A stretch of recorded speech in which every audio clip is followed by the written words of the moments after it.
that was fighting for gay rights, and people were killed. Nobody was killed at Stonewall. Nobody was killed. Whenever we see a queen enter the Drag Race workroom, it's like seeing someone taking a gamble on their life by putting their whole future on the hands of a TV show where not everyone is going to be getting the spotlight. Granted, I could be exaggerating, but it's hard not to agree just how vital the platform that these queens get really is, especially competing at an international stage to showcase their drag. Yet even looking past the competition, it's the final edit that we get from the episodes that give us a peek into the queen's personalities or background in life. Yet what happens if you're a queen that has to bear the brunt of barely getting any screen time, hence making it hard for most audience members to relate to you or understand you past what they see at the surface level. That's why in this video I'm going to be talking about the victims of the Kandy Ho edit. But before we start, please make sure to subscribe to the channel if you haven't already, as we're almost at 100,000. Follow me on Twitter at GreenGayYT, and follow my brand new Instagram and TikTok at It's Green Gay. Now let's begin. The Kandy Ho edit is what you would call to any storyline of a queen where we didn't really get to know much about them, or at least not much besides the surface level stuff. Like obviously no matter what, there's always going to be some sections of an episode that you know for sure you'll be a part of, such as the runways, challenges, or the initial entrance that the queens do when they walk into the workroom every morning. But what connects all these sections together is what I like to call reality TV glue, which is the confessionals, interactions among friend groups, or drama that goes on with the queens. This is what adds layers to the viewing experience and begins to showcase personality traits in each of the contestants. Therefore, if you're a queen that doesn't get a lot of these moments shown, then most likely people will find it hard to root for you. That being said though, why do people call it the Kandy Ho edit? Kandy Ho competed on season 7 of RuPaul's Drag Race and actually did a decent enough job in her time within the competition. After all, she ended up placing 9th out of a cast of 14 queens. Exactly 6 competitive episodes, plus the makeover episode and the finale. Despite that, many fans felt that we didn't get to know much about her, to the point where it felt like her depth as a character was limited to just her being viewed as a really good lip sync performer. Some of her few notable moments were during episode 1, where as soon as Tempest DuJour walked in, the first thing Kandy says is, quote, "So how old are you?" Making her sort of come across as ageist. So how old are you?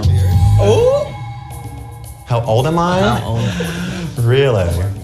Who the hell does that? The interaction gave off the vibe that she was going to be the villain of the season, or at least the one that was going to be making the other queens feel some type of way. But it seems that either she didn't give producers any more moments like that moving forward, or they just couldn't figure out a way to properly include her in the final edit of the season. Regardless, it did set up an old versus young rivalry that climaxed at the end of the episode, with both of them being up for elimination in the bottom 2. While Kandy did end up winning the lip sync, it didn't feel like much of a win when the judges had critiqued her looks for seemingly contouring on a beard. Apparently in Puerto Rico at the time, most of the queens there had their own makeup artist that would do their face. So coming into the show, Kandy had to strengthen her skills in makeup, but also juggle that with properly painting herself for the TV cameras. But to offer a different perspective, I like to think that Kandy was just preparing for the beard runway that was coming just a couple weeks later. Another example of how we barely got to see anything about Kandy was during the Untucked of episode 3. Kandy goes up to Kennedy and Jasmine and tells them about how she considers them the closest people that she's gotten to get to know throughout the episode, which is crazy because this was the first time that we really got to see them interacting with each other from a viewing perspective, meaning that there was a bunch of other scenes that showed the development of Kandy's friendship with them, but we never were shown any of it. I mean, on episode 4, she literally gets one confessional, and it was about how proud she was of Kennedy, but that was it. In a way, it was sort of like you'd be watching the season, and then all of a sudden, she'd walk onto the runway, and you were like, oh, that's right, she's still in the competition. What's more baffling is that the total amount of confessionals that Kandy gets on the 7 episodes she was in, excluding the finale, barely even amount to a minute and a half. And when we consider that she was up for elimination on 3 separate occasions, then it becomes clear that the final edit didn't invest enough screen time in a way that it would have had us being more drawn to her within those moments. But at the same time, there wasn't really enough time to go around during a season like that of season 7, which was before the show decided to make their episodes a full 60 minutes. Back then, it was just 40 minutes. And while it did feel natural to watch the seasons at that length, it meant that when you eliminate the parts of the episode like the runways, judges' critiques, lip syncs, and challenge moments, all that you're really left with is like 10 minutes at most of time for Queen's confessionals. And when you have people like Ginger Minj and Katya giving hilarious commentary, or Violet and Pearl adding drama in theirs, it's sort of understandable for producers to want to invest their time in the rest of the cast, even if it came at the cost of Kandy Ho's edit. Now, even though the name Kandy Ho edit sounds shady, it has nothing to do with with Kandy's talent level. As she showcased on this season, she was one of the best performers that had been on the show up until that point. So if there was anything that we knew we could get out of Kandy, was that she was always going to be turning the lip syncs. It's important to point out that obviously Kandy Ho isn't the first queen to ever have barely any screen time, or any good showcasing of her personality. But she was the first queen where I noticed fans began to talk about it, and used her as a reference to how from an editing standpoint, you could really diminish someone's existence to the degree where you don't really remember their presence until they walked out on the runway. It sort of served as a blueprint for future seasons that fans could pay reference to for the newer victims of the Barely Any Screen Time Club. While I was making this video, there's a rumor I found out about where apparently the main casting producers of RuPaul's Drag Race got mad at some of the drag houses in Puerto Rico. The story goes that apparently during the first decade of RuPaul's Drag Race, it was sort of tradition for there to be at least one Puerto Rican queen in the final cast. However, some of the prominent drag houses in Puerto Rico decided to limit how many of the queens got to audition from there, so that only a select group of girls would be able to get the call from production. Essentially, the queens there were pre-selecting who World of Wonder would have to choose from. For example, another rumor is that Madame LaQueer from season 4 wasn't supposed to audition, meaning Madame did not give a damn about what the drag houses were saying in Puerto Rico and did it anyway, subsequently making a lot of queens in Puerto Rico pissed at her. On the other hand, they loved Kenya Michaels since they had actually wanted her to get on the show. Anyways, somehow the producers at World of Wonder ended up getting wind of this, and as punishment, they stopped casting queens that were actively living in Puerto Rico. And instead, most of the Puerto Rican representation that we got after this was from queens currently living in the United States at the time that they went to film, such as Cynthia Lee Fontaine or Naysha Lopez. Now, I haven't been able to find any legitimate source on this since after all it's a rumor, but it would explain why they sort of stopped casting queens directly living in Puerto Rico. If you have any more information about this, let me know. In contrast to Kandy Ho lasting 6 competitive episodes, with us barely getting to know anything about her, Jasmine Masters, who went home 3rd on episode 3, seemed to have had more of an arc, especially with character development. And overall, while her exit wasn't, I guess, in the best of terms given how over it she was by the time Ru told her to sashay away, it still felt like we had a clear understanding of who Jasmine Masters was. And to an extent, she was present in her mind throughout the episodes whether or not you were rooting for her. When it comes to the modern equivalent of the Kandy Ho edit, I would say that Robin Fierce from season 15 would be a good example. From the few moments that we got to see from Robin, she seemed like a very cool queen, yet she was never able to translate that onto the challenges. And with that, there was barely any big narratives that we got to see from her that could make it feel like we knew about her to some extent by the time she left. Even the extended episodes of season 15 don't offer much context to her thought process within the competition. That same critique could sort of be applied to Orion's story from season 14, because even though she was among the first 2 queens eliminated that were brought back after the split premiere, she'd end up fading in the background until going home on episode 5, becoming the 3rd queen to be officially eliminated from the season. It's interesting to think about how there's hours upon hours of footage that they have of each individual episode, but only 60 minutes of that get put into the final cut. And even then, most of what we get in the episode consists of runways, judges' critiques, or challenges. In fact, the only time that we really get to know about the queens personally is when they're in the workroom brainstorming for a challenge or working on a design challenge, as well as Untucked, which is why they're not wrong when they say that if you're not watching Untucked, you're only getting half the story, because it's a pretty vital time to see how each queen is doing mentally with regards to their standing in the competition. That being said, who's at fault for the queens who barely get any screen time and get an edit that makes them seem invisible to the viewers? It sucks for anybody to go film a reality TV show only to see that they only included a minimal amount of screen time from you, because they opted to include other people that they thought were more interesting. But unfortunately, that's just a byproduct of TV production. I mean, it takes both some really good cast members and really good producers to have edits where you feel like you got valuable entertainment from the episodes. In the same way, sometimes queens will get in their own heads, becoming really quiet on set or talking about things that aren't that interesting. Essentially, if you're not giving any material that they can use to make a story out of it, then what exactly do you think's gonna happen? With that in mind, it's hard to believe the production would actively want to diminish someone's presence on a season unless they really felt it was the right decision. For example, as a producer of a TV show, you would want to focus a good portion of the first episode on giving the audience background about the queen who will end up getting eliminated first. Because while in the long run, most of the audience will probably forget about the first person that went home, since they got to know the rest of the cast a lot better, it's in the best interest of all parties involved that the first girl to go home should also get a decent amount of screen time to make us feel more connected to her by the time she's eliminated. Which at the same time has made it pretty obvious who it is that will be up for elimination, but it's part of the format at the end of the day. Moving on, even though people usually agree with production production getting rid of queens because they were too shy or didn't have the biggest personality, that doesn't mean that just because you're silent, your time on the competition will come to an end. So let me introduce you to the anti-Kandy Ho edit, or as I like to call it, the Cameron Michaels effect. What's funny about Cameron Michaels' time on season 10 was that between the time that the promo dropped and the first episode aired, she was hustling on social media through Instagram, interacting with fans, and talking about aspects of herself so people could get to know her. Like, she was really open with people, which is why when the season started airing, it was sort of unexpected to see that she was probably the queen that was getting barely any screen time within the first couple episodes. This of course changed as there was less queens in the room, but what ended up being a big part of her narrative in the season was that despite being a quiet person, she was still delivering in the challenges, and was especially talented at lip syncing, which led her all the way to the top 3 of the season. But ever since Cameron on season 10, I can't really think of a lot of queens that ended up becoming finalists while also being extremely introverted with how they express themselves in front of the cameras. So in many ways, Cameron Michaels is like the anomaly of the Kandy Ho edit. Regardless, I think the main point to get out of queens who receive a very limited amount of screen time is that there's so many variables that can be at play for why it turned out that way. Every queen's journey is shaped by their edit, since it's what gives fans a reason to want to buy tickets to see your show if you're ever in a city near them. But do you think that the Kandy Ho edit is just an unfortunate, sad fact that comes at the cost of making sure we receive entertaining episodes? Let me know in the comments. I want to take a moment to thank my patrons. In the Elite Pink Squad, we have Matthew Burns, Gay Uncle, Poppers Alberta, Sari Tish, Natasha De Leon, Las Potitas, and our most recent Pink Squad member, Cool Gal Nan. Up next, we have the Green Squad with Azure, Cayman Rider Furry, Edgar Allan Pup, IJS, Not a Punch But a Keek, Jack Beck, Aaron W, Captain Chaos, Bashir with the good beard, Galeria Gomez, Dea,